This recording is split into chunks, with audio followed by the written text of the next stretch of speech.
Medical college में अपने सौतेले बाप के बड़े भाई को देखकर मेरा रंग उड़ गया था। रिश्ते में वो मेरा ताऊ लगता था। जैसे ही मैंने उन्हें देखा, उनकी नज़र भी मुझ पर पड़ चुकी थी, लेकिन क्योंकि वो काफ़ी दूरी पर बैठे थे, इसलिए मैं उनसे छिपने की कोशिश करने लगी। अब मैं घबराहट का शिकार हो गई थी। मेरे हाथ पैर एकदम से ठंडे पड़ गए थे। मैंने पायल से कहा, चलो यार, कैंटीन चलते हैं। वो कहने लगी, इतना अच्छा कार्यक्रम हो रहा है, सब्र करो, थोड़ी देर बाद चलेंगे, इतनी जल्दी भी क्या है, अभी तो हम लोग आए हैं। उसकी बात सुनकर दोबारा मेरी नज़र पहली कतार में लगी कुर्सियों पर गई, जहाँ पर खास मेहमानों के तौर पर मेरे ताऊ को बुलाया गया था, क्योंकि वो एक बहुत ऊंचे कद के राजनेता थे जो सियासत में अच्छी खासी शख्सियत रखते थे। लेकिन मुझ पर नज़र पड़ते ही उनके माथे पर कई शिकने उभर आईं और खुशगवार चेहरे के भाव अचानक से गंभीरता में बदल गए थे। उन्होंने अपने साथ बैठे हुए हमारे ही डिपार्टमेंट के एक प्रोफेसर के कान में कुछ कहा तो उस प्रोफेसर ने एकदम से मेरी तरफ देखा और फिर उन्हें जवाब दिया। इस पर मेरे सौतेले ताऊ यानी भानु प्रताप का मुंह ऐसा बन गया जैसे उन्होंने कोई कड़वी गोली निगल ली हो, जिसे वो दबाने की लगातार कोशिश कर रहे हों। लेकिन उनके चेहरे के हाव भाव मुझसे छिपे नहीं रह सके। मैं ये भी समझ चुकी थी कि उनका मूड इस कदर खराब क्यों हो गया है। मेरे लिए अब वहाँ एक सेकंड रुकना या बैठकर कार्यक्रम देखना बहुत मुश्किल हो गया था। मैंने पायल का हाथ दबाते हुए कहा, अगर तुम नहीं आना चाहती हो तो ठीक है, मैं जा रही हूँ।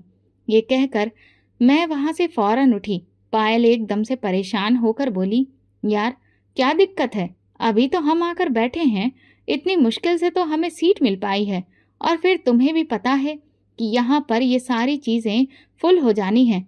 फिर कैंटीन में जाकर हम करेंगे क्या? अभी तो भूख भी नहीं लगी है, थोड़ा सा रुककर कुछ देख लेते हैं, फिर चलते हैं ना। उसकी बात सुनने के बाद मैंने कोई जवाब नहीं दिया और बिना कुछ कहे वहाँ से उठकर जाने लगी। पायल एकदम से हड़बड़ा गई और मुझे आवाज़ देती हुई मेरे पीछे पीछे भागी, लेकिन मैं ऑडिटोरियम से बाहर निकल आई। वो अभी भी मुझे रुकने के लिए कह रही थी और बार बार मेरे पीछे आ रही थी।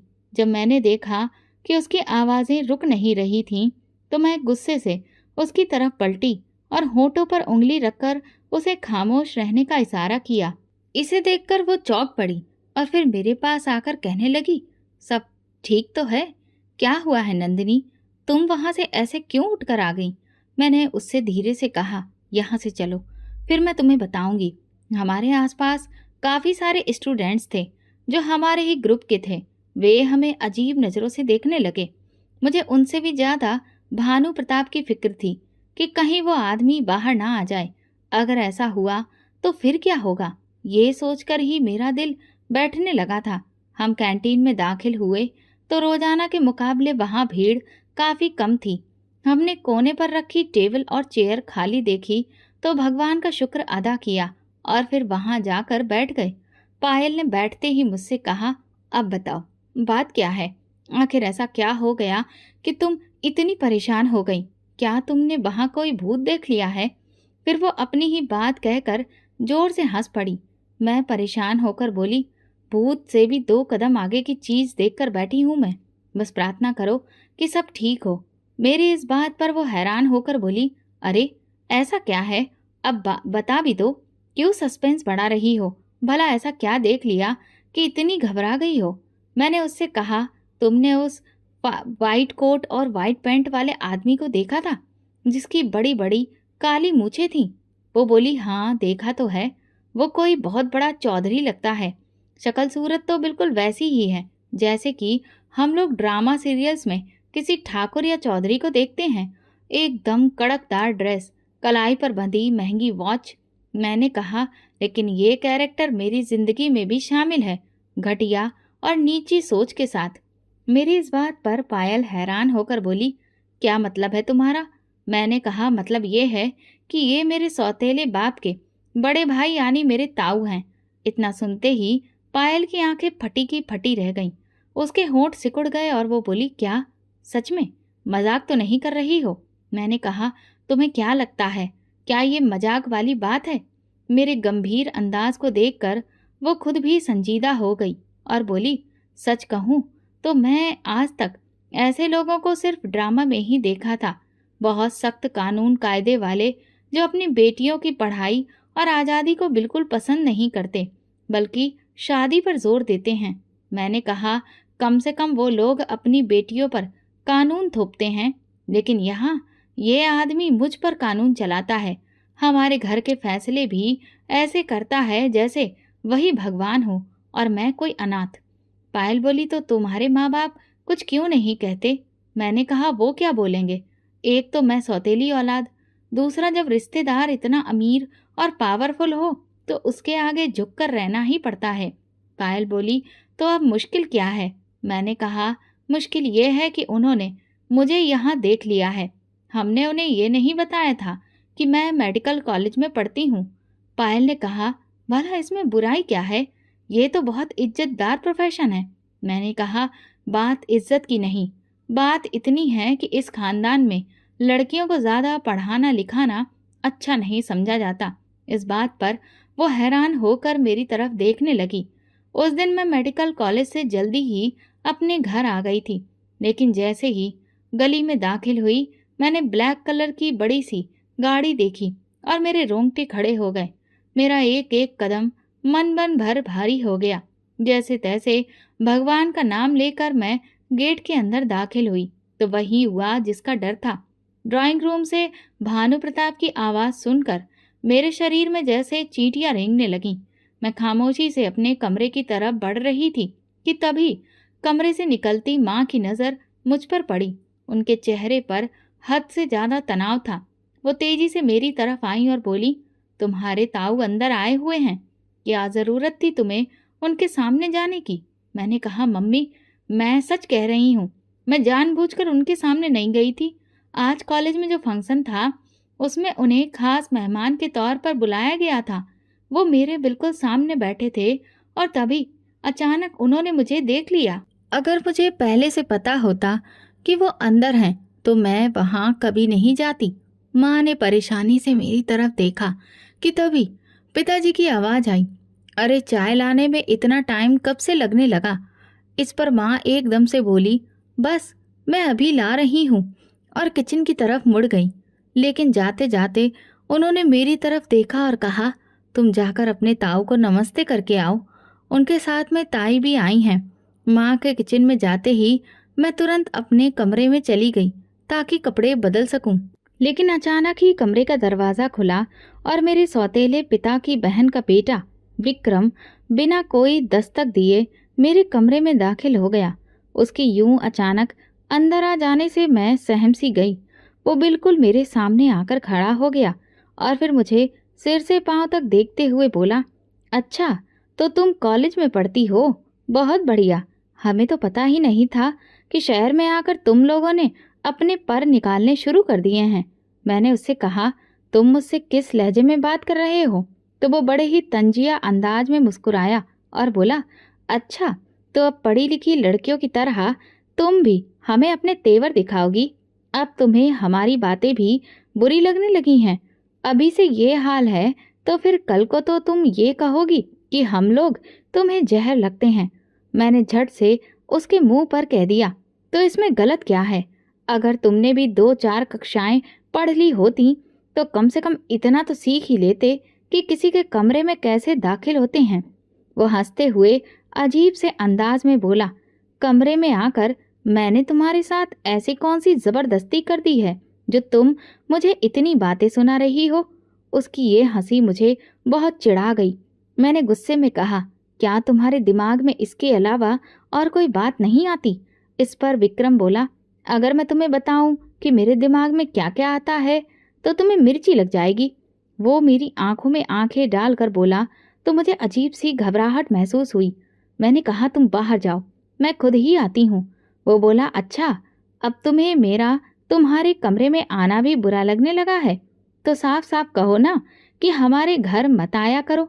मैंने जवाब दिया, ऐसी कोई बात नहीं है। दरअसल सब लोग बाहर बैठे हैं और हम इस तरह कमरे के अंदर हैं। ये कोई अच्छी बात नहीं है और इसे ठीक नहीं समझा जाएगा। वो अपनी मूंछों को ताव देते हुए बोला, मैं तो बस ये देखने आया था कि कॉलेज जाने वाली लड़कियों के ऐसे कौन से पर निकल आते हैं कि वो खुद को बहुत बड़ी चीज समझने लगती हैं। इतना पढ़ने लिखने के बाद भी तुम्हारा काम तो चूल्हा चौका ही है। वैसे भी तुम कौन सी बहुत खूबसूरत हो, बस थोड़ा बहुत रंग साफ है, वरना तो इन मोटी मोटी किताबों से कुछ नहीं होने वाला। उसकी ये बात सुनकर मैं अंदर ही अंदर जलकर रह गई। मैं जानती थी कि मेरी रंगत थोड़ी सांवली थी और मैं कोई बेहद सुंदर नहीं थी कि कोई मुझ पर मर मिटे, लेकिन फिर भी विक्रम हमेशा मेरे आसपास मंडराता रहता था, जबकि रिश्तेदारी में कई सुंदर लड़कियां थीं जो उस पर मरती थीं और ये बात वो खुद भी जानता था। फिर भी उन सबको छोड़कर वो मेरे ही आसपास क्यों घूमता रहता था, ये मेरी समझ में नहीं आता था। अक्सर उसकी बातें मुझे बहुत गुस्सा दिला देती थीं, इसलिए जब उसने मेरे रंग रूप पर कटाक्ष किया तो दिल में एक टीस सी उठी और मैंने तपाक से कहा, पढ़ने लिखने के बाद मैं चूल्हा चौका संभालूं या नौकरी करूं, इससे तुम्हें कोई मतलब नहीं होना चाहिए। मेरी बात सुनकर उसकी आंखों में अजीब सा गुस्सा भर आया और वो बोला, मुझे इसका मतलब है या नहीं ये तो तुम्हें बहुत जल्द पता चल जाएगा। इस वक्त जितना उड़ना है उड़ लो, लेकिन जिस दिन तुम्हारे पंख काट कर तुम्हें पैरों में ना डाल दिया जाएगा ना, उस दिन मैं तुम्हें इन सारी बातों का जवाब दूंगा। ये कहकर वो तेज कदमों से कमरे से बाहर चला गया। उसकी बातें सुनकर मैं सदमे में थी। मुझे उस पर बहुत गुस्सा आ रहा था। न जाने वो खुद को क्या समझता है। ऐसा लगता है जैसे मैं उस पर मरती हूँ, जबकि मैंने कभी उसे यह एहसास तक नहीं होने दिया कि मेरे दिल में उसके लिए कोई जगह है, बल्कि मैंने हमेशा उसे यही जताया कि वो मेरे लिए कोई मायने नहीं रखता। असल में विक्रम मेरे सौतेले पिता की बहन का इकलौता बेटा है। उसके माता पिता के देहांत के बाद वो ताऊ जी के पास रहने लगा, क्योंकि ताऊ जी का कोई बेटा नहीं है। उनकी एक ही बेटी थी, जिसकी शादी उन्होंने अपनी छोटी सोच की वजह से बहुत पहले ही कर दी थी। तब से विक्रम ताऊ जी के पास रह रहा है और ऐश की जिंदगी जी रहा है। उसके पास धन दौलत की कोई कमी नहीं है। ताऊ जी की संपत्ति भी उसी की होगी और उसके माता पिता की सारी संपत्ति भी उसके नाम है। इसी वजह से वो एक अय्यास किस्म का लड़का बन गया है। मैं गुस्से में तिलमिलाई खड़ी ही हुई थी कि माँ कमरे में आई और गुस्से से बोली, तू अभी तक यहीं खड़ी है? मैं चाय बनाकर अंदर दे आई हूँ, लेकिन तू अब तक अपने ताऊ जी को नमस्ते करने तक नहीं गई। कितनी गलत बात है।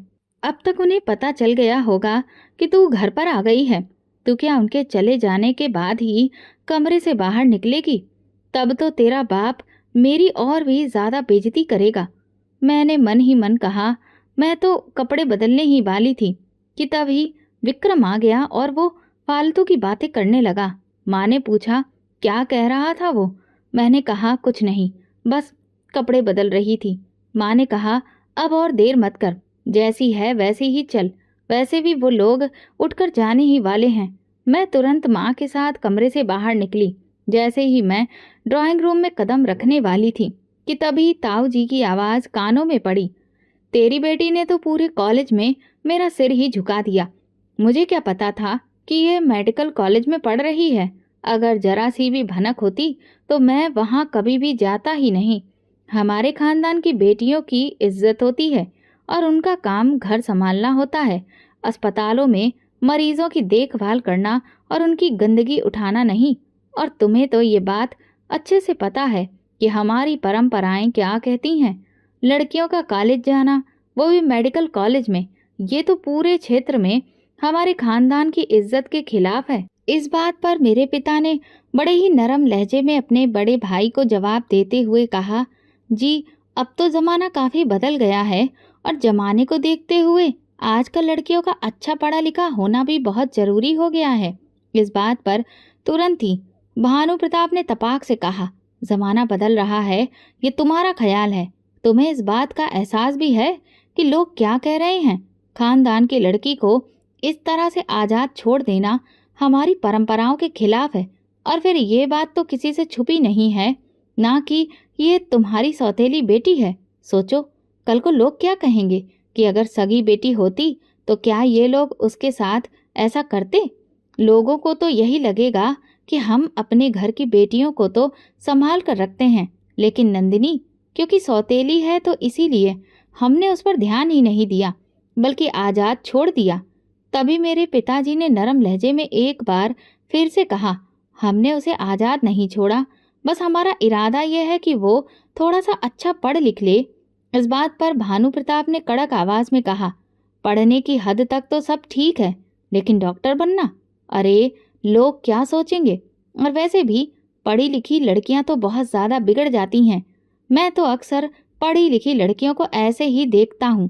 इससे पहले कि पिताजी कुछ और कहते, मैं तुरंत ही अंदर दाखिल हुई। मैंने देखा कि ड्राइंग रूम में ताऊ, ताई और विक्रम के साथ मेरे माँ बाप भी बैठे थे। वहाँ का माहौल हद से ज़्यादा तनाव से भरा हुआ था। मैंने उन्हें नमस्ते किया तो ताऊ ने मुझे घूर कर देखा और बड़े ही घृणा भरे अंदाज में जवाब दिया, जबकि ताई ने तो मुझे देखते ही अपना मुंह फेर लिया। तुम्हें पता है उस कॉलेज में लड़के भी पढ़ते हैं? क्या तुम्हें और कोई कॉलेज नहीं मिला था जहाँ पर इसे एडमिशन दिलाया जाता? इस बात पर पिताजी ने एकदम से कहा, हम तो खुद यही चाहते थे कि इसका कॉलेज लड़कियों वाला हो, लेकिन इस तरह की जो पढ़ाई लिखाई होती है उसमें ऐसे ही कॉलेज मिलते हैं जिसमें लड़के और लड़कियां दोनों एक साथ होते हैं। और फिर भगवान की कृपा से कॉलेज की लिस्ट में इसका नाम आ गया था और वो कॉलेज हमारे घर के काफ़ी पास भी था, तो इसीलिए इसका एडमिशन हमने वहीं पर करवा दिया। इससे पहले कि ताऊ और कोई जवाब देते, ताई ने एकदम से मुंह बनाते हुए कहा, आप भी ये सारी क्या बातें लेकर बैठ गए हैं? अब उठिए, चलिए देर हो रही है। तो वे लोग एकदम से खड़े हो गए। उनके जाते ही मुझे ऐसा लगा जैसे मेरी रुकी हुई सांसें अब अच्छे से चलने लगी हों। मेरी माँ तो अपना सर पकड़कर ही बैठ गई थी, जबकि पिताजी जब अंदर आए तो कहने लगे, बड़े भैया बड़े ही गुस्से से निकले हैं, ना जाने अब क्या होगा। इस बात पर मेरी माँ ने एकदम से तिल मिलाकर उनकी तरफ देखा और कहने लगी, ये तो होना ही था ना, आखिर हम लोग कब तक छुपाते? एक न एक दिन तो उन्हें पता चल ही जाना था। उन्होंने अपनी बेटी को तो कुछ खास पढ़ाया लिखाया नहीं, और ना ही वो विक्रम, उसे भी कोई खास डिग्री नहीं कराई है, और चाहते हैं कि पूरे खानदान के बच्चे भी इसी तरह से अनपढ़ रहें। ऐसे थोड़ी ना होता है। हमारी इकलौती बेटी है और वो इस लायक है कि अपने पैरों पर खड़ी हो सकती है। वो आगे पढ़ना चाहती है तो भला इसमें बुराई क्या है? माँ मेरी साइड लेते हुए बोली तो पिताजी एकदम से उनकी तरफ देखकर गुस्से से बोले, बोल भूलो मत, हम लोगों पर उनके कितने एहसान हैं। तुम लोग तो एहसान फरामोश हो। एक दिन पहले इसके आगे हाथ फैलाकर मदद की भीख मांगते हो और दूसरे दिन इंसान की भलाई को भूल जाते हो।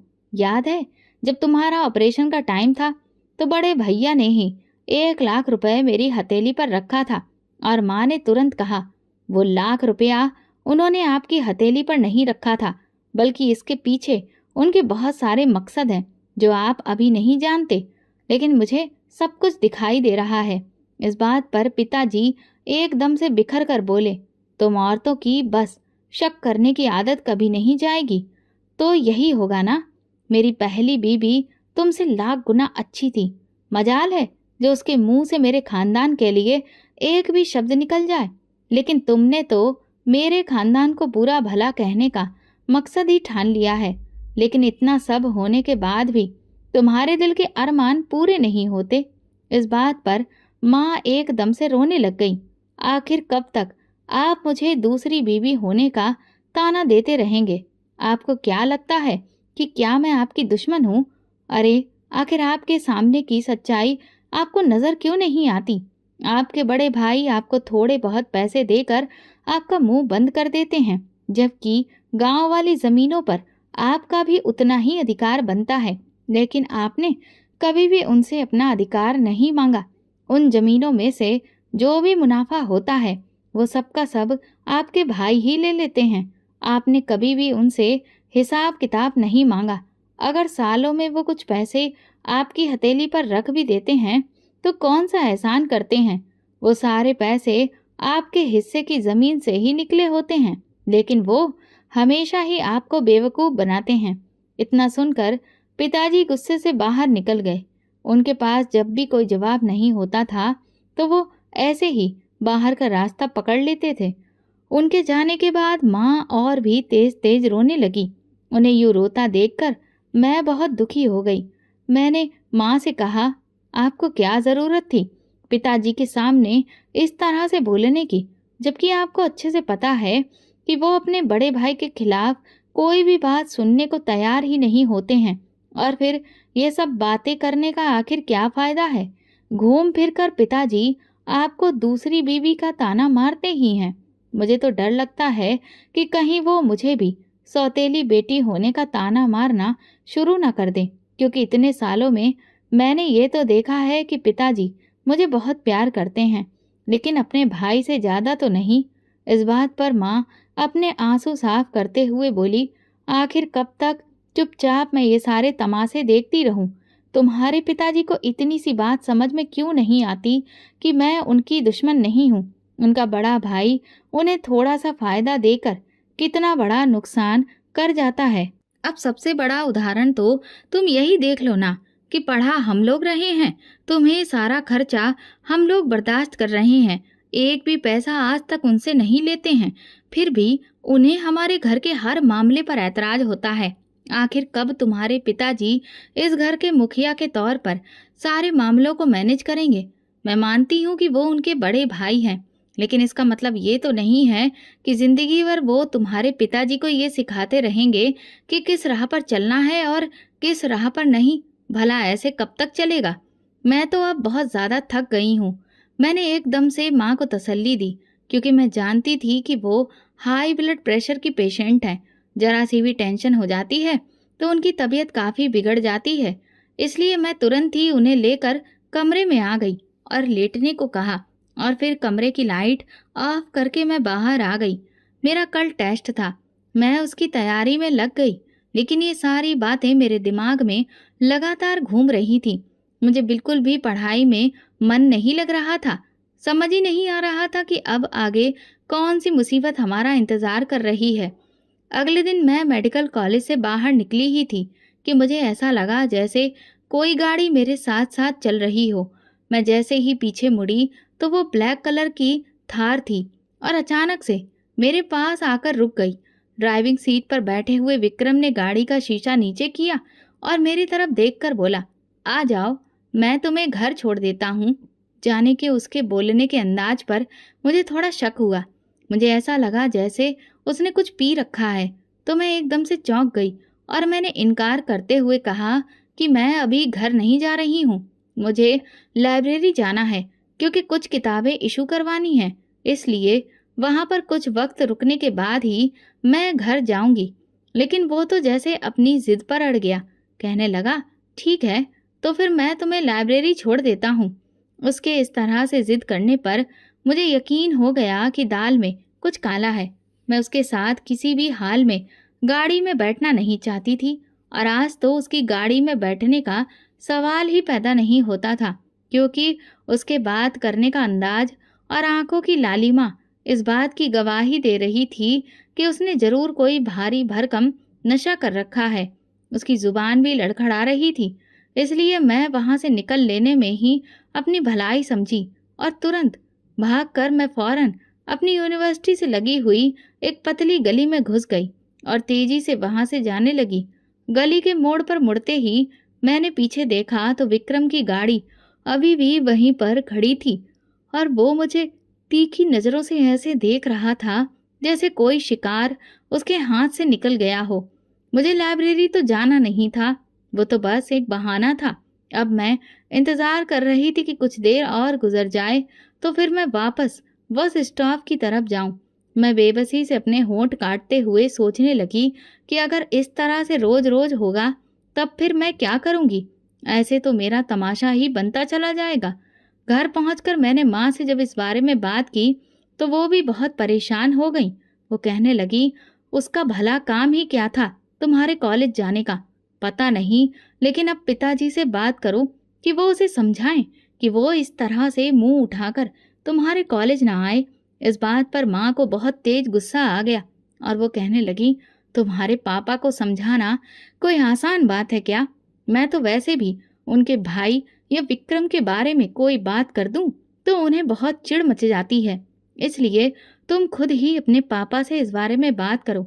मैंने कहा, माँ, वो मेरी नहीं सुनेंगे, आप तो जानती ही हैं।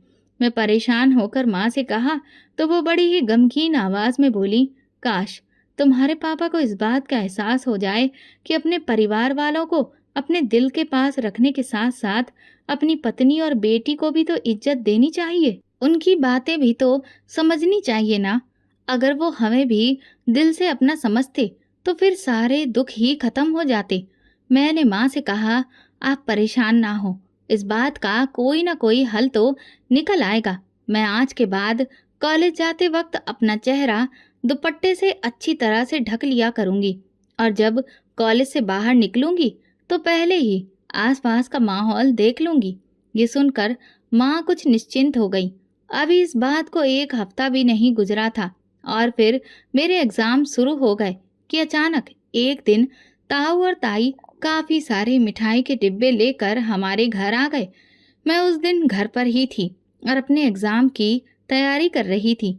ताऊ ताई को अचानक अपने घर में देखकर मैं हैरान रह गई, क्योंकि वो तो कभी कभार ही हमारे घर पर आते थे, लेकिन अब 1 हफ्ते में दूसरी बार उनका आना था। मेरे समझ में तो कुछ भी नहीं आ रहा था। माँ के चेहरे पर भी हवाइयाँ उड़ रही थीं।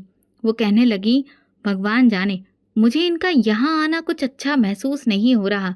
माँ ने जब इस तरह से कहा तो मैं भी परेशान हो गई। मैंने पूछा, ये लोग इतनी मिठाइयाँ लेकर यहाँ क्यों आए हैं? इस पर माँ बोली, क्या कह सकती हूँ, अभी तुम्हारे पापा आ जाएं तो पता चलेगा कि आखिर मामला क्या है। वैसे आज तुम्हारी ताई भी बड़े ही नरम तरीके से बात कर रही हैं। शुक्र है कि वो अपने सिंहासन से उतरकर हमें भी इंसान समझ रही हैं। माँ की बातें सुनकर मेरे दिल में एक अजीब सी बेचैनी पैदा हो गई। वाकई मुझे भी काफी अजीब लग रहा था। इससे पहले तो उन्होंने कभी भी मेरे नमस्ते का जवाब देना तो दूर, मेरी तरफ देखना भी गवारा नहीं किया था। आज तो जबकि उन्होंने ना सिर्फ मेरे नमस्ते का जवाब दिया बल्कि मेरे सिर पर हाथ भी फेरा था, और यही बात मुझे हजम नहीं हो रही थी। हालांकि मुझे बस एक बात की खुशी थी कि आज उनके साथ विक्रम नहीं आया था, इसीलिए मैं चैन की सांस ले रही थी। वैसे भी जब वो आ जाता था तो बिना वजह मेरे आसपास भटकने की कोशिश करता था और इसी वजह से मुझे वो एक आंख नहीं भाता था। एक तो वो बिल्कुल ही आवारा किस्म का था, उसकी बातें हद से ज़्यादा घटिया होती थी जिससे मेरा दिमाग खराब हो जाता था, जबकि मैं बहुत अच्छे से जानती थी कि उसे पढ़ी लिखी लड़कियां बहुत बुरी लगती हैं क्योंकि उन्हें वो अपने पैर के नीचे दबा नहीं पाता था। लेकिन भगवान जाने वो मुझ में इतनी दिलचस्पी क्यों लेता था। मैं भी सोच ही रही थी कि तभी पिताजी आ गए। उन्हें जब पता चला कि उनके बड़े भाई आए हैं तो एकदम से खुश हो गए, लेकिन अंदर जाने से पहले बोले, चाय नाश्ते का इंतज़ाम करो। जबकि मैं और माँ अच्छे से जानते थे कि वो लोग तो हमारे घर का पानी भी नहीं पीते, हमेशा ऐसे ही उठकर चले जाते थे। कई बार उनके इस तरह से जाने की वजह से हमें बहुत गुस्सा आता था। मेरी माँ पिताजी के कहने पर उनके लिए ढेर सारा खाना बनाकर तैयार करती थी और वो उस खाने को देखना भी गवारा नहीं समझते थे। इसलिए मुझे कई बार बहुत गुस्सा भी आता था कि जब वो लोग हमारे घर का कुछ भी खाना पीना पसंद नहीं करते तो फिर पिताजी हमसे इतनी मेहनत क्यों करवाते हैं। अभी भी वो खाने का कहकर खुद आराम से ड्राइंग रूम में चले गए तो मैं माँ की तरफ देखने लगी। अब क्या करें, खाते तो हैं नहीं वो लोग कुछ भी। खामखा इस गर्मी में कौन किचन में सड़ेगा। अभी दिन का खाना बनाकर ही मेरी हालत बिल्कुल खराब हो गई थी। मैंने धीरे से कहा, जब आप जानती हैं कि वो कुछ नहीं खाते तो फिर इतना परेशान होने की कोई ज़रूरत नहीं है। बस चुपचाप करके बैठ जाइए। पिताजी अगर कुछ कहेंगे तो मैं खुद उन्हें बता दूंगी। आपके पिताजी को जवाब देने की कोई ज़रूरत नहीं है।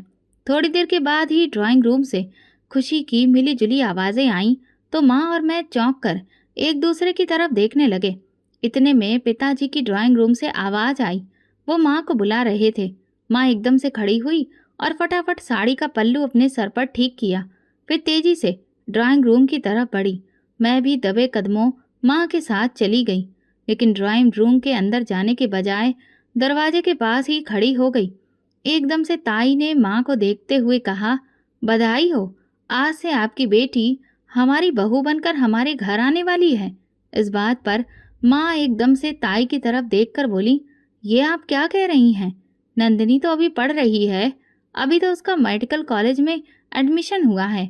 इस डिग्री के दौरान हम भला उसका रिश्ता कैसे तय कर सकते हैं? इस पर ताऊ माँ की तरफ अजीबोगरीब नज़रों से देखते हुए बोले, मर्दों के फैसले होते हैं भाभी। हमारे खानदान में औरतें मर्दों के मामले में नहीं बोलती। ठीक है, आप मेरे भाई की पत्नी हैं, लेकिन इसका मतलब ये नहीं कि आप इस खानदान की परंपराओं को तोड़ते हुए हम मर्दों के बीच में आकर बोलें। हमें आपको खुशखबरी सुनानी थी तो वो हमने सुना दी है और बात खत्म हो गई। इस पर मेरी माँ ने तुरंत कहा, बात अभी खत्म नहीं हुई है भाई साहब। आप मेरे जेठ हैं, लेकिन मैंने हमेशा आपको अपना भाई माना है। मैं मानती हूँ कि ये मर्दों के बीच की बातें होंगी, लेकिन इस वक्त मामला मेरी बेटी का है। मैं आपके खानदान के किसी भी मामले में नहीं आना चाहती और ना ही मैं बोलना चाहती हूँ, लेकिन जब बात मेरी बेटी की होगी तो मैं ज़रूर बोलूँगी। मुझे अभी नंदिनी की शादी करनी ही नहीं है। वो बस अच्छे से अपनी मेडिकल की पढ़ाई करे, तब उसके बाद मैं कुछ सोचूंगी। इतना सुनते ही ताऊ पिताजी की तरफ देखकर बोले, कमाल है भाई, तुम्हारे घर की औरतों को तुमने इतनी आज़ादी दे रखी है। ये बात तो मुझे पता ही नहीं थी। इतना सुनते ही पिताजी एकदम से गड़बड़ा गए और बोले, अरे नहीं भैया, ऐसी कोई बात नहीं है। आपको तो पता है ना कि आपकी भाभी जरा बड़ बोली हैं। माँ एकदम से पिताजी की बात सुनकर बोली, इसमें बड़बोली वाली कोई बात नहीं है। आप खुद सोचिए, मेडिकल कॉलेज में एडमिशन हो जाना क्या कोई इतनी आसान बात है? अब अगर हमारी बेटी बिना किसी सिफारिश के कॉलेज में एडमिशन ले चुकी है तो इस पर हमें भगवान का जितना धन्यवाद करना चाहिए उतना कम ही है। इस पूरे खानदान भर में इकलौती हमारी बेटी ही है जो पढ़ लिख कर डॉक्टर बनेगी। उसकी आंखों में कितने बड़े बड़े सपने हैं, भला हम उन सपनों को क्यों नोचें? बस मैं इसीलिए तो ज्यादा पढ़ाई लिखाई के खिलाफ हूँ भाभी। ये देखिए, मेरी पत्नी भगवान की गाय है। अगर मैं इसे बैठने को कहता हूँ तो बैठ जाती है, खड़े होने को कहता हूँ तो खड़ी हो जाती है। आप भी पढ़ी लिखी हैं तो देखिए, अपना खुद का ही हाल देखिए। मेरा भाई अगर उत्तर कहता है तो आप दक्षिण कहती हैं। अगर मेरा भाई इस रिश्ते पर खुश है तो आप ना खुश हैं। इसीलिए मैं लड़कियों के ज्यादा पढ़ने लिखने पर खुश नहीं होता, क्योंकि फिर उन्हें हर मामले में कोई ना कोई कमी निकालने का हुनर आ जाता है और वो अपना ज्यादा दिमाग चलाने लगती हैं, जो कि उनके पास होता ही नहीं है। माँ ने मेरे पिताजी की तरफ मुखातिब होते हुए कहा, देखिए जी, मैं और कोई बहस नहीं करना चाहती। मैं सिर्फ इतना चाहती हूँ कि मेरी बेटी पढ़ लिख जाए। उनकी बात को काटते हुए ताऊ ने तुरंत कहा, और कितना पढ़ाएंगी भाभी? पढ़ लिख कर भी तो आखिर आपको अपनी बेटी की शादी ही तो करानी है और उसे चूल्हा चौका ही तो संभालना है, या फिर उसकी कमाई खाने का इरादा है? अरे, अपनी बेटी के बाल सफ़ेद होने से पहले उसे विदा कर दें तो ज़्यादा अच्छा है। माँ कुछ कहने ही वाली थी कि तभी पिताजी की गरजदार आवाज़ कमरे में गूंजी, खामोश हो जाओ बददिमाग औरत। तुमने अगर एक शब्द भी कहा तो मैं तुम्हें तलाक दे दूंगा। इसीलिए बेहतर यही है कि तुम अभी और इसी वक्त ड्राइंग रूम छोड़कर चली जाओ। मैं नंदिनी का रिश्ता विक्रम से पक्का कर चुका हूँ। अब बात खत्म हो गई। ये सुनते ही माँ रोती हुई ड्राइंग रूम से बाहर निकल गई, जबकि मेरे पैरों तले से तो जमीन ही निकल गई थी। मैं कभी ऐसा सोच भी नहीं सकती थी कि मेरे पिता मुझसे पूछे बिना मेरी जिंदगी का इतना बड़ा फैसला कर देंगे। माँ ने मेरी तरफ देखा। उनके होंठ दुख की वजह से कांप रहे थे, पर आंखों में आंसू भरे थे, जिससे आंखें लाल हो रही थीं। वो खामोशी से मेरे पास से गुजर कर चली गईं, जबकि मैं पत्थर की मूर्ति बनी चुपचाप वहीं खड़ी की खड़ी रह गई। मेरा रिश्ता जबरदस्ती तय कर दिया गया था और फिर इस सब में से मेरी माँ बीमार पड़ गई। मैं अपनी पढ़ाई लिखाई, भविष्य, करियर और माँ की बीमारी के चक्कर में बिल्कुल घनचक्कर बनकर रह गई थी। मुझे कुछ भी समझ में नहीं आ रहा था कि करूं तो क्या करूं। पिताजी को भी समझाना बिल्कुल ही बेकार हो चुका था, क्योंकि उन्होंने तो हमेशा ही हमसे ज्यादा अपने बड़े भाई और अपनी बहन के बेटे को ही अहमियत दी थी। कहीं ना कहीं शायद इसकी वजह ये थी कि मैं उनकी सौतेली औलाद थी और मेरी माँ उनकी दूसरी पत्नी। मैं अब और बहस करना ठीक नहीं समझती थी, क्योंकि मैं बहुत अच्छे से जानती थी कि घर में और ज्यादा कलह पैदा होने से बेहतर ये है कि मैं अपना ही मुंह बंद कर लूं, कम से कम तब जब तक माँ की तबीयत ठीक नहीं हो जाती। लेकिन मुझे यह एहसास नहीं था कि मेरी माँ एक रात चुपचाप ऐसी सोएगी कि फिर वो कभी उठेगी ही नहीं। तलाक की धमकियां तो पिताजी उन्हें अक्सर पहले भी देते रहते थे, लेकिन कभी भी इस तरह से सबके सामने बैठकर पिताजी ने उन्हें ऐसी बात नहीं कही थी। इस बार मेरी माँ दोहरी परेशानी बर्दाश्त नहीं कर सकी और उन्हें फिर ऐसा हार्ट अटैक हुआ जो उनके लिए जानलेवा साबित हुआ और ऐन मौके पर ही उनकी मृत्यु हो गई। माँ के जाने के बाद हमारा घर पूरी तरह से बिखर गया था और मेरी आखिरी उम्मीद भी टूट गई थी। एक मेरी माँ ही तो थी जो मेरा सहारा थी, जो मुझे समझती थी।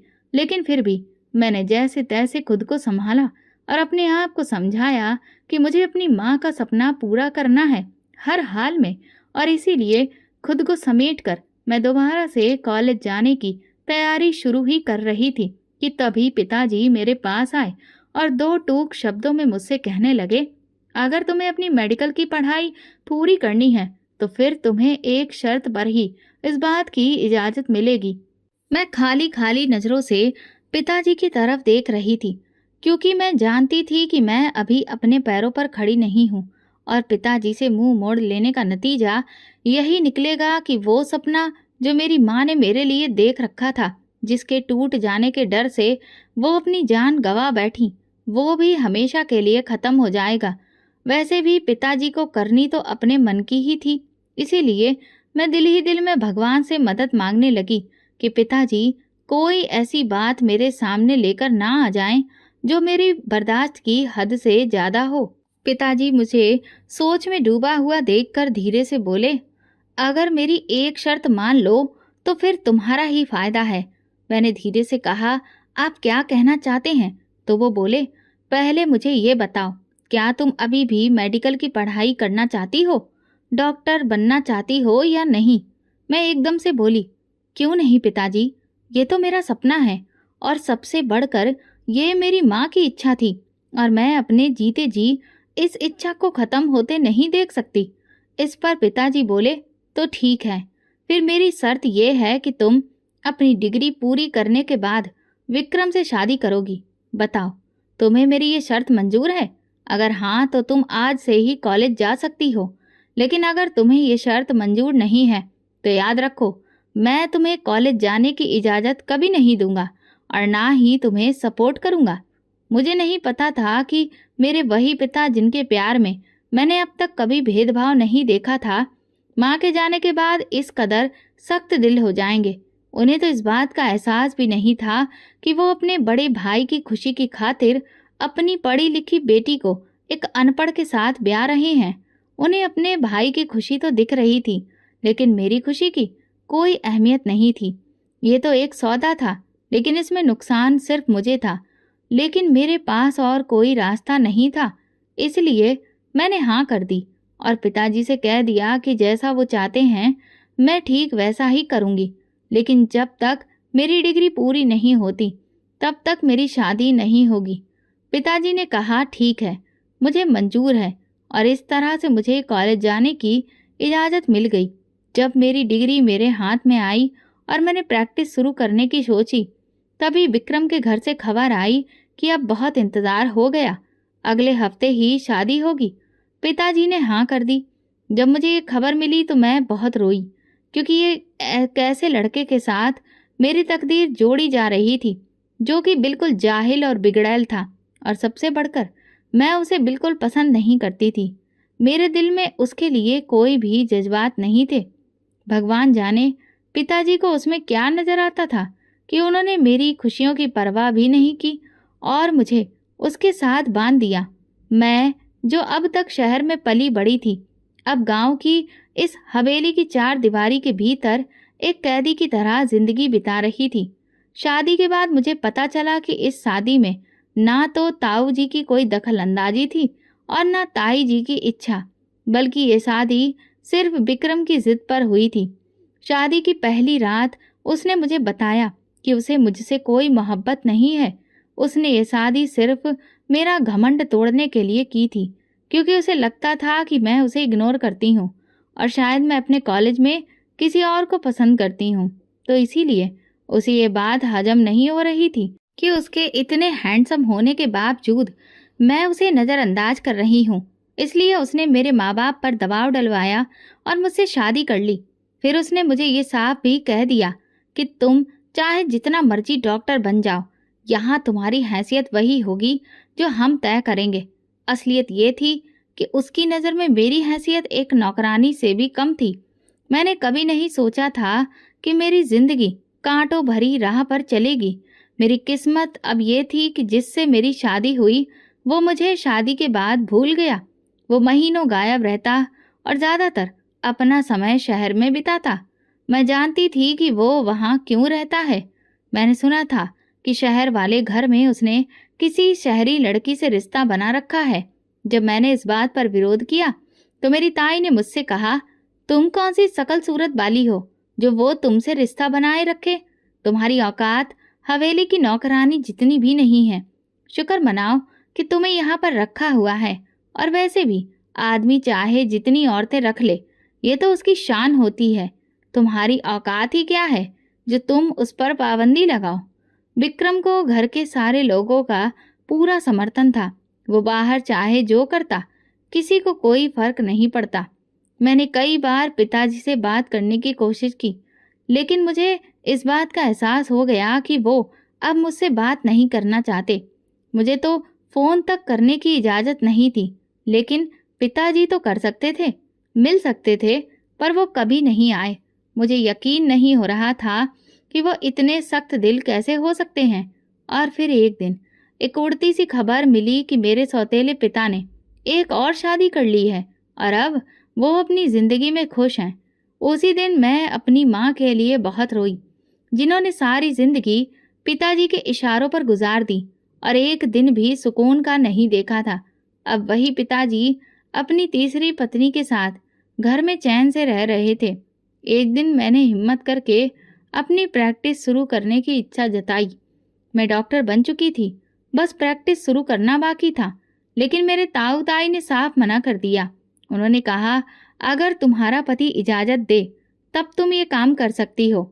अगर उसने मना कर दिया तो प्रैक्टिस का ख्वाब भूल जाओ। उनकी बात सुनकर मैं हैरान रह गई। मैं किससे इजाज़त लेती जो महीनों घर ही नहीं आता था, मेरा फ़ोन तक नहीं उठाता था?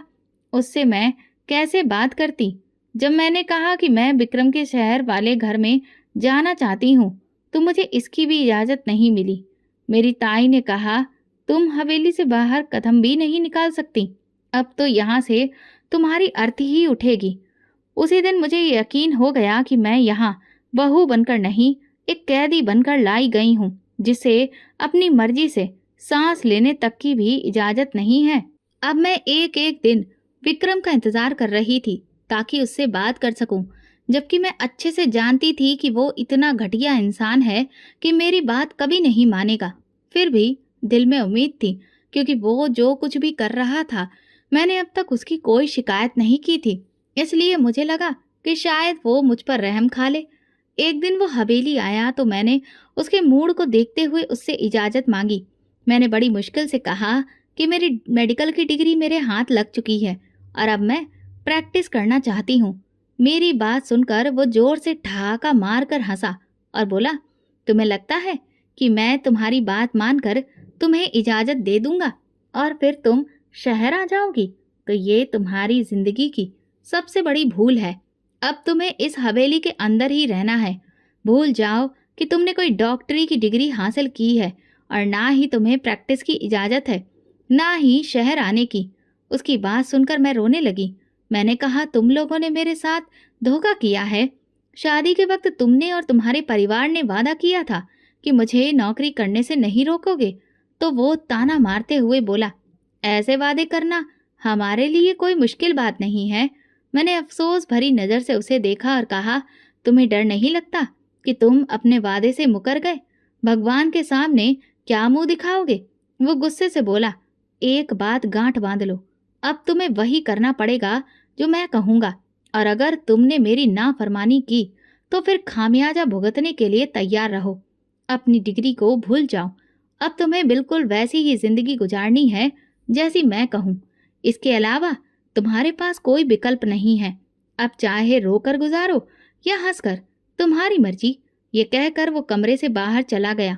लेकिन मुझे ऐसा लगा जैसे मेरे सिर पर आसमान टूट पड़ा हो। मैं भगवान के आगे रोते हुए गिर पड़ी। यह मेरी जिंदगी का मकसद तो नहीं था। मैं डॉक्टर बनकर लोगों की सेवा करना चाहती थी और ये मेरी माँ का सपना भी था। लेकिन अब मैं कहाँ से कहाँ आ गई? क्या मेरे लिए कोई रास्ता नहीं है? मैंने हमेशा भगवान पर भरोसा किया है। कुछ भी करके मुझे इस कैद से बचा लो। मैं पूरी रात रोती रही और सपने में देखा कि मैं चुपचाप इस हवेली की दीवार फांद कर बाहर भाग रही हूँ। ये देखते ही मेरी आंख खुल गई। मैं पसीने में भीगी हुई थी और मेरी सांसें तेज चल रही थी। अब मुझे लगने लगा कि कुछ ना कुछ करके मुझे इस हवेली से बाहर निकलना होगा, क्योंकि मैं सारी जिंदगी ऐसे रिश्ते में बंधकर नहीं रह सकती जिसमें मेरे लिए कोई इज्जत नहीं। और फिर एक दिन मुझे वो मौका मिल गया और मैं हवेली से भाग गई। लेकिन अब मुझे नहीं पता था कि मैं कहाँ जाऊं। पिताजी के घर नहीं जा सकती थी, क्योंकि उन्होंने तो जीते जी ही मेरे सारे रिश्ते खत्म कर दिए थे। मुझे पता था कि अगर मैं वहां जाऊंगी तो वो इन लोगों को मेरी जानकारी दे देंगे और फिर मुझे ऐसे कैद खाने में डाल दिया जाएगा जहां से मैं कभी नहीं निकल पाऊंगी। मैं छुपते छुपाते गांव से बाहर निकली, लेकिन कैसे भी उन लोगों को खबर लग गई। कभी मुझे अपने पीछे भागते हुए कदमों की आवाज सुनाई देती। ये देखकर मैं बहुत डर गई। मुझे लगने लगा कि वे लोग मुझे ढूंढ लेंगे। मैं तुरंत दौड़ती हुई हाईवे पर आ गई, लेकिन वहां मुझे कोई गाड़ी दिखाई नहीं दी। मेरे पास इतना वक्त नहीं था कि मैं सड़क के किनारे खड़ी होकर किसी गाड़ी का इंतजार करूं, क्योंकि उनके कदमों की आवाज मेरी तरफ बढ़ती जा रही थी। तभी मैं सड़क पर दौड़ने लगी और अचानक मुझे एक झोपड़ी दिखाई दी। उस झोपड़ी से किसी के रोने की आवाज आ रही थी। जब मैं अंदर पहुंची तो वहां एक भिखारी रो रो कर भगवान से प्रार्थना कर रहा था। मैं झोपड़ी के कोने में छिपकर बैठ गई। तभी उसकी नजर मुझ पर पड़ी, लेकिन वो कुछ नहीं बोला और फिर हाथ जोड़कर प्रार्थना करने लगा। उसकी आवाज झोपड़ी में गूंजी, तुम भी हालात की मारी लगती हो। एक बार दिल से भगवान से जो मांगना चाहो मांग लो, वो तुम्हारी दुआ जरूर कबूल करेगा। मैंने भी ऐसा ही किया। तभी मेरे पैरों तले जमीन खिसक गई। मेरा पीछा करते कदमों की आवाज झोपड़ी के पास आ गई थी। वे हवेली के नौकर थे, क्योंकि मैं उनमें से कुछ की आवाज पहचानती थी। उनमें से एक ने कहा, इस झोपड़ी के अंदर जाकर देखो। ये सुनते ही मैं कांपने लगी। अगर उनमें से कोई भी झोपड़ी के अंदर आ गया तो फिर मुझे देख लेगा। ये झोपड़ी इतनी बड़ी नहीं थी और ना इसमें कोई खास छिपने की जगह थी। मैंने आंखें बंद करके भगवान का नाम लेना शुरू कर दिया कि कोई भी झोपड़ी में ना आए और मैं सही सलामत शहर पहुंच जाऊं। थोड़ी देर बाद मुझे लगा कि झोपड़ी के बाहर अब कोई आवाज नहीं आ रही, जैसे वहां कोई मौजूद ही ना हो। तभी मुझे झोपड़ी के बाहर किसी गाड़ी के रुकने की आवाज आई। भिखारी ने अचानक अपनी आंखें खोली और मेरी तरफ देखकर कहा, बेटी, भगवान ने तुम्हारे लिए नया रास्ता खोल दिया है, फौरन निकल जाओ। जब मैं बाहर गई तो देखा कि एक पति पत्नी सफर कर रहे थे और उनकी गाड़ी किसी वजह से खराब हो गई थी। वो बिल्कुल झोपड़ी के सामने आकर रुकी थी। मैं भागकर उनके पास गई और उनसे कहा, मुझे जान का खतरा है, कृपया मेरी मदद करें, मुझे अपने साथ ले चलिए। गाड़ी में मौजूद औरत ने तुरंत मेरे लिए दरवाज़ा खोला और मुझे अपने साथ बैठा लिया। उन्होंने मुझे सीट के नीचे छिपा दिया। थोड़ी देर बाद गाड़ी ठीक हो गई और वे लोग सफ़र पर निकल गए। फिर मुझे पता चला कि वो पति पत्नी डॉक्टर हैं। जब मैंने उन्हें अपनी ज़िंदगी की कहानी सुनाई तो वे दोनों बहुत अफसोस करने लगे। फिर वे मुझे अपने घर ले गए।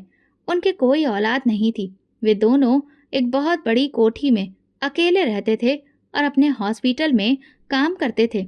उन्होंने मुझे ऑफ़र दिया कि मैं भी उनके अस्पताल में काम करूं। इसलिए मैंने उनके अस्पताल में प्रैक्टिस शुरू कर दी। कुछ महीनों के बाद मेरी प्रैक्टिस पूरी हुई और अब मैं लीगली डॉक्टर के पद पर काम करने लगी। एक दिन अचानक अस्पताल में काफ़ी सारे लोगों का शोर सुनाई दिया। एक नर्स मेरे पास भागती हुई आई और बोली, मैडम, इमरजेंसी है, आप तुरंत चलिए। मैं जैसे ही इमरजेंसी वार्ड में गई तो सामने का नज़ारा देखकर मेरे होश उड़ गए, क्योंकि वहाँ मेरे सौतेले पिता और ताई खड़े हुए थे। वे लोग बहुत बुरी तरह से रो रहे थे। उनकी हालत खराब थी। तभी मेरी नज़र स्ट्रेचर पर पड़ी और मैं एक बार फिर हैरान रह गई, क्योंकि वहाँ ताऊजी लेटे हुए थे। मुझे पता चला कि उन्हें हार्ट अटैक आया है। जितना हैरान मैं उन्हें देखकर हुई थी, उतने ही हैरान वे लोग भी मुझे देखकर हो गए। मैंने तुरंत उन्हें बाहर निकाला और ताऊजी का इलाज शुरू किया। कुछ घंटों के बाद जब मैं वार्ड से बाहर आई तो अचानक मुझे देखकर पिताजी और ताई दोनों खड़े हो गए और मेरे आगे हाथ जोड़कर आंसू बहाने लगे। मैंने उनसे बस इतना कहा, फिक्र मत करिए, अब वो खतरे से बाहर हैं। इतना कहकर मैं वहां से चली गई।